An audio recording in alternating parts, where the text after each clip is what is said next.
Well, welcome to Signature Style Saturday. Cupids and hearts are in the rear view mirror, and now leprechauns and bunnies are heading our way. Today is very much a bunny-inspired Signature Style Saturday, starting with a really cute, I think anyway, baby shower gift that I put together. We're going to be talking about Easter Bunny and Easter decor. We're going to answer some of your questions and talk a little bit about some life luxuries. And, well, there's a lot to talk about, so what do you say? Do it. Let's do it. Well, this is so fun for me, and it was so fun that I decided I really wanted to share it with you. So one of the kids in my son's carpool growing up, my dear friend Ellen, is having a baby. She was in my son Johnny's class. She's having her firstborn, and she's having a shower this weekend. So I wanted to put something together that was kind of special for her.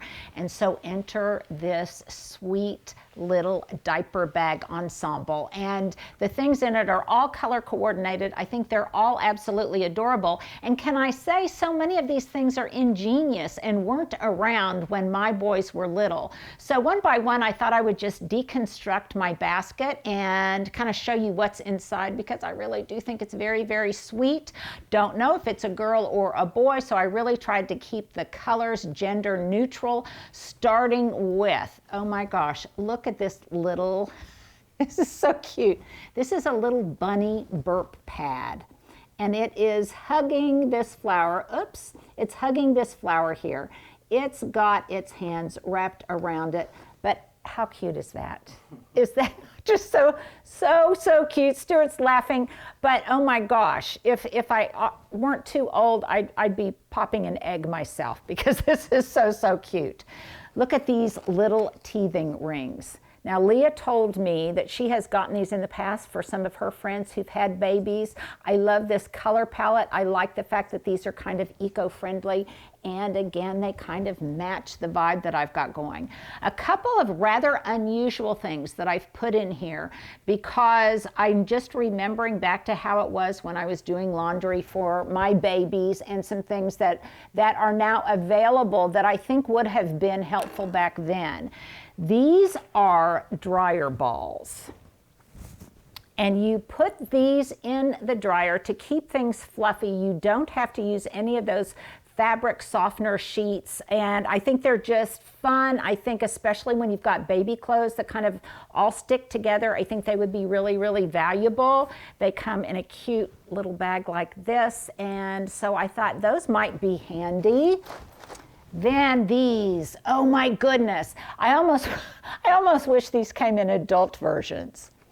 Okay, look at these soft, pliable, washable little bibs that come with their own pockets. I know, aren't those so cute? To catch Cheerios, to catch berries, to catch, well, whatever it is that your kids are eating. I think these are absolutely adorable. And again, they come in color coordinated hues. Aren't those cute? And of course, then they match this, and I just put these together. They don't come in a kit or whatever. I just match the colors together, and I think those are really cute. And then I also got some more burp claws. These are all muslin, and I think they're very cute. You can stuff all of these in your diaper bag, along with diapers, of course. Do I have anything else out front? Oh, I do want to show you. Look at this cute invitation. I'll hide. But isn't that darling? It's all Winnie the Pooh inspired, which just makes my heart putter. And then lastly, I think this might be the most important and maybe, I don't know, most special component. And that is, you guys know how I like these one-line-a-day journals. We all think that we are going to be super moms, and we're all going to keep baby books on our kids, and then sometimes life just intervenes and you're so busy just trying to figure out how to go to the bathroom, take a shower, and wash your hair that you don't have time to record every single thing. But you might have time to record one line a day when the baby was able to sleep at least halfway through the night. You know, all those little tiny milestones that wouldn't take up a lot of territory in a baby book, but you can also just put that one line a day. Really special threshold, milestone, whatever in this little one-line-a-day book, even maybe as it relates to you personally and not so much your baby. So I think those are kind of fun. I love these brands. By the way, the bag is fun, and it is by a company called Parker Baby. Yes, they do sell on Amazon, but one thing I do like is to support family businesses that do sell on Amazon as a platform. We are truly a family business. It talks a lot about the business itself, eco-friendly, and I think it's just very, very, very dear. So there you go, a bunny-inspired baby shower gift that you might want to tailor to someone that you know is having a special one soon.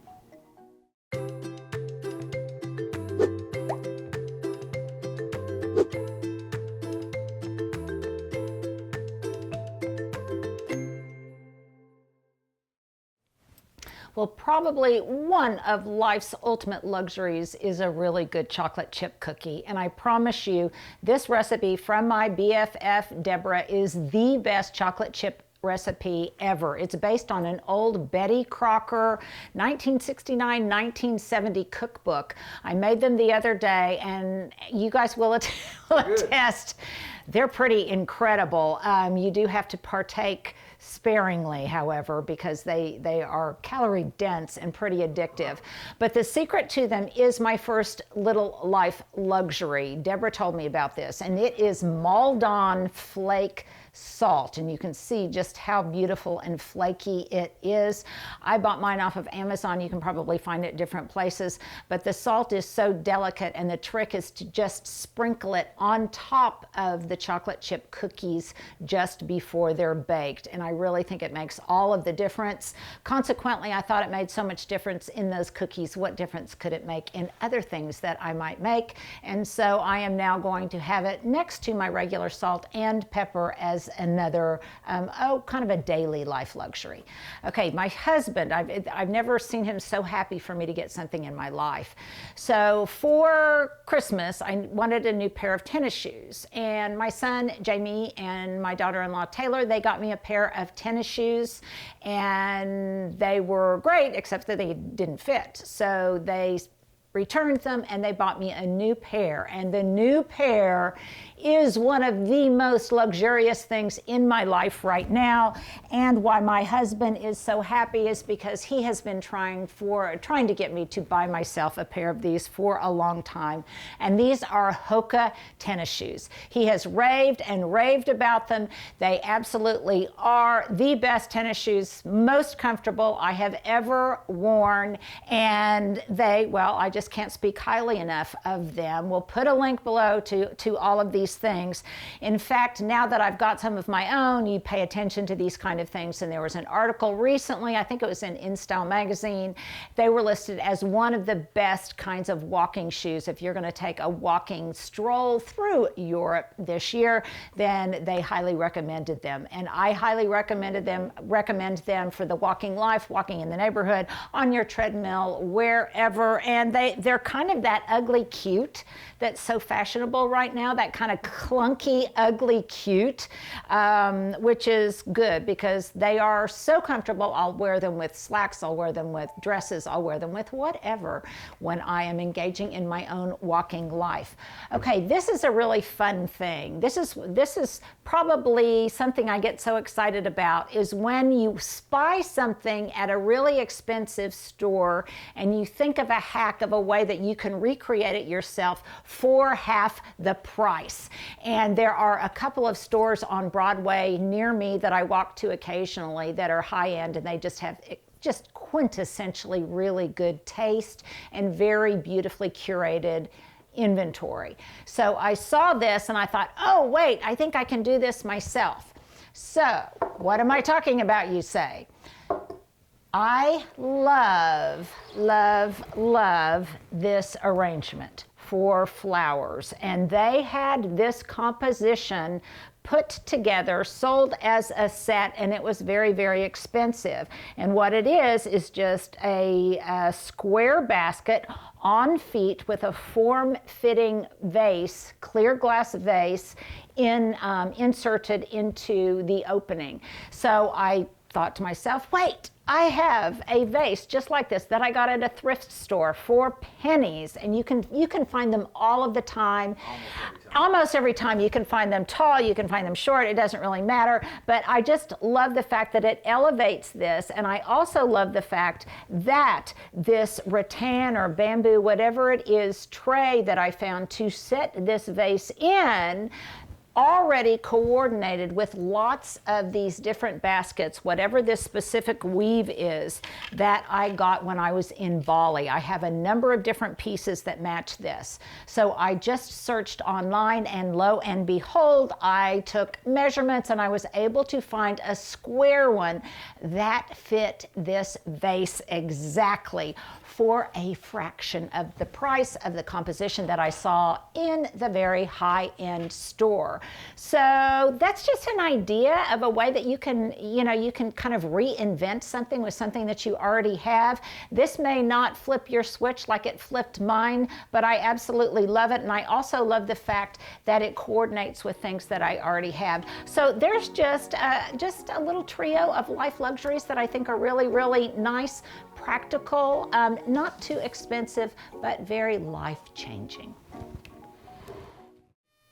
Well, you guys make sure to put in the comments below what you are watching, what you're listening to, what you're reading. I, for one, watched a really wonderful show on Netflix. It was called Tea with the Dames, and it was 4 actresses who had been designated as dames by the monarchy, and it had Maggie Smith, Judi Dench, a couple of others. Anyhow, it was very, very fun to get their perspective on the past, on women in the movies right now at their age. It was just very, very fun, and just I don't know, I felt like I was kind of hanging out with them. You might enjoy that too. One account that I have followed forever on Instagram, I just loved it, is an account Down Under, and it is one that in some ways I'm kind of modeling my backyard after, and if you are interested in it, I definitely encourage you to check it out. It's called Harold's Finishing Touches. It is, they both have a store and a home, though their home is not open to the public, but just wonderful, wonderful composition, wonderful products, wonderful use of color, and they have a rather confined space in the backyard where they have raised beds, they have different garden rooms and things, and I think you will definitely enjoy it. Let's see, what am I reading? I am reading some fiction. I'm reading Tom Lake by Ann Patchett. I continue to read on a couple of other nonfiction books that I've had for a while. I kind of just dally in them. I pick them up and put them back down. Leah, you were recommending a book. What was it? Well, I was telling Stuart to read The Overstory, which is my favorite. The Overstory, I think we have already recommended that in the past.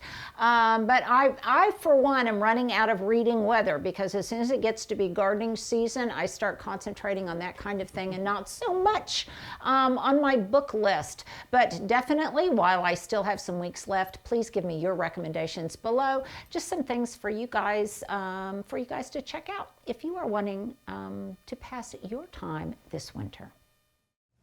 Well, if a green cuddly bunny was my inspiration for the baby package that I put together for our baby shower coming up, then this chocolate bunny holding silver eggs is my inspiration for the up-and-coming Easter brunch that I will be sharing with some good friends of mine on March 31st. And why am I doing it so early? Because March 31st is an Easter that's a little bit early this year, I think. I am hoping that, unlike some years, the tulips will still be in bloom. Everything, the spring show will be in its full glory, and there'll be lots of places to take gorgeous Easter bunny, Easter basket pictures. Okay, so how did this all come about? Well, I think probably the starting point was when I discovered these wonderful ceramic Easter bunnies. I got these at TJ Maxx. I'll try to put a link below. I'm not sure if I can or not, but I have always loved chocolate, really large chocolate bunnies. I think based on something that Martha Stewart did one year, but I just love the fact that they look like chocolate, they feel like chocolate, and I just think that they send a wonderful Eastery message for the tableau I wanted to create, which is, if you haven't already detected it, all in shades of blue and yellow. One of my favorite combos out in the garden, kind of lavender blue with chartreuse, and this year it is going to be what I use for my Easter table. So let's rewind a little bit, and I think I perhaps disingenuously told you that I was going to do some Easter baskets and that I was going to, or some Valentine baskets that I was going to paint in different shades of blue, and I was going to gift them for Valentine's Day.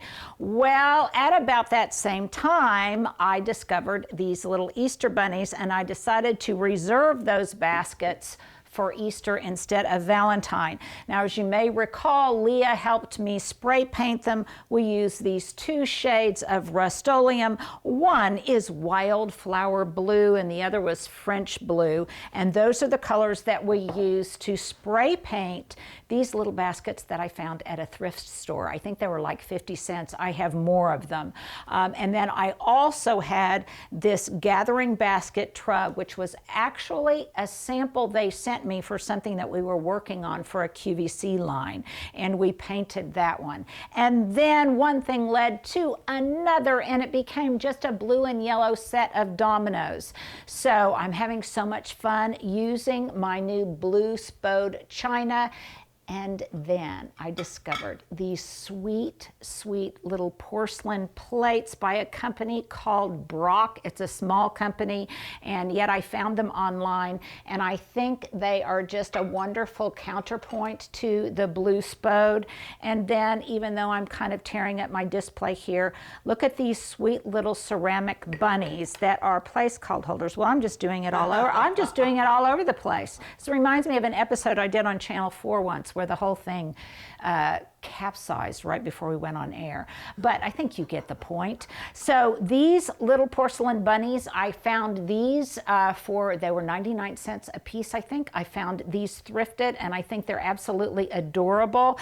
And then the blue and the yellow, it's also going to be, it's going to inspire the flowers that I decide to use on my Easter table. So these little wax flowers that I stole from a Valentine's Day arrangement, I think these will be very, very sweet. And then depending on what is in bloom and what I can find at the florist, I'll be using shades of yellow and blue. I love the fact that I can go outside and I can cut some really beautiful branches from my Miss Lemon Abelia, which will kind of give my floral scapes, I think, that kind of gardening vibe that I like so much. Less FTD, more garden inspired. Just in time for this video, I had one sweet little grape hyacinth in bloom outside. I will definitely note that in my garden journal, and I just love this shade of blue. Sometimes you can find these either forced in pots or sometimes even as a cut flower, maybe just some regular hyacinths. I also love the way sweet little tete-a-tete or Jetfire daffodils look in tiny little pots. I often have forced those myself, but right now you can typically find those at Trader Joe's, or you can find them at a nursery, and I think that's really, really sweet. So what I'm hoping to encourage you with this, thinking about it early, is that you can kind of get one point of inspiration and then shop your home for things that will coordinate with it. So for example, I had these baskets down in my basement, and we transformed them into what will be little Easter baskets for some of my little and best friends. So I'll probably put some kind of raffia or some kind of Easter grass in here, and then I'll get a real chocolate bunny. I will put them in place, and then I'll get some of the Cadbury eggs, some color coordinated jelly beans, chocolates, chocolate eggs, things like that, that all coordinate with my color theme. I also found, I haven't used these in a while, but I got these a million years ago. I don't even remember where. Right now, I am using them as pedestals for, maybe some deviled eggs that I will serve at my brunch. I'm not really sure how they will be pressed into service. But what these pedestals are actually, they're taper candle holders. And I just turned them upside down. I've got some asparagus here, which is ever so Eastery, and typically I have roasted asparagus on my menu. I've also got a cabbage there, and then I can just take some florist clay or some florist wax or something, and I can secure whatever type of plate, tray, bowl, whatever I'm going to be serving from. I can secure that to this, and it gives some varying stages of height in putting together this display. I'll already be looking at what kind of glassware that I want to use. I got these thrifted. Stuart, you might remember that one year we thrifted the entire Easter table. Here's another little basket that we painted. If you are going to use maybe a bird theme, perhaps a robin's egg theme and baskets for your inspiration point, then you might start looking for little birds' nests, either that have been abandoned or that, I don't know, this one was gifted to me by a friend that you have, and then embellish them with little eggs, either edible or not. We are going to be convening and having a little Easter egg party with some of my little friends where we are going to dye Easter eggs with all natural ingredients. Maybe onion skins, maybe blueberries, not really sure right now, but you get the color palette in yellow and in blue, and I think it's all going to be really, really fun. And the rest of it, I think, will just kind of come to fruition as the day approaches. I do like all of these clean colors on a white background, so I will be using a white tablecloth. I'm not sure whether we'll be dining inside or we'll be dining outside. That remains to be seen. How the table will be positioned, how many people will come, I'm not really sure, but I feel confident that I will have my tablescape designed, covered, and created in advance for when the big day comes. Another fun thing that I want to share with you, it's really entertaining now when you go to the grocery store to look for any kind of garden-inspired edibles, like these fun little carrots. Sometimes Brussels sprouts can stand in for little cabbages, little heads of lettuce, to see how you might kind of put a Beatrix Potter kind of vibe in whatever it is you're putting together. But these are going to be transformed into some delicious honey harissa carrots. I'm going to be sharing that recipe with you guys. If you want the recipe too, then make sure to sign up for my newsletter and we will get that to you. But I think they're going to be beautiful on the table because they in and of themselves look like edible decor. So I hope that gives you guys some ideas of how you might use your own treasures, your own thrifted finds, and a personalized color palette of your own to create your Easter brunch tablescape. Now, a lot of this was thrifted, a lot of it was shopped from my basement, but for some of the other things, I have put in the description box below as many links as I could possibly find, in addition to some of my candy sources, some of my napkin sources, things like that, that I too will be referring to before Easter gets here. So there you go, just look in the description box below.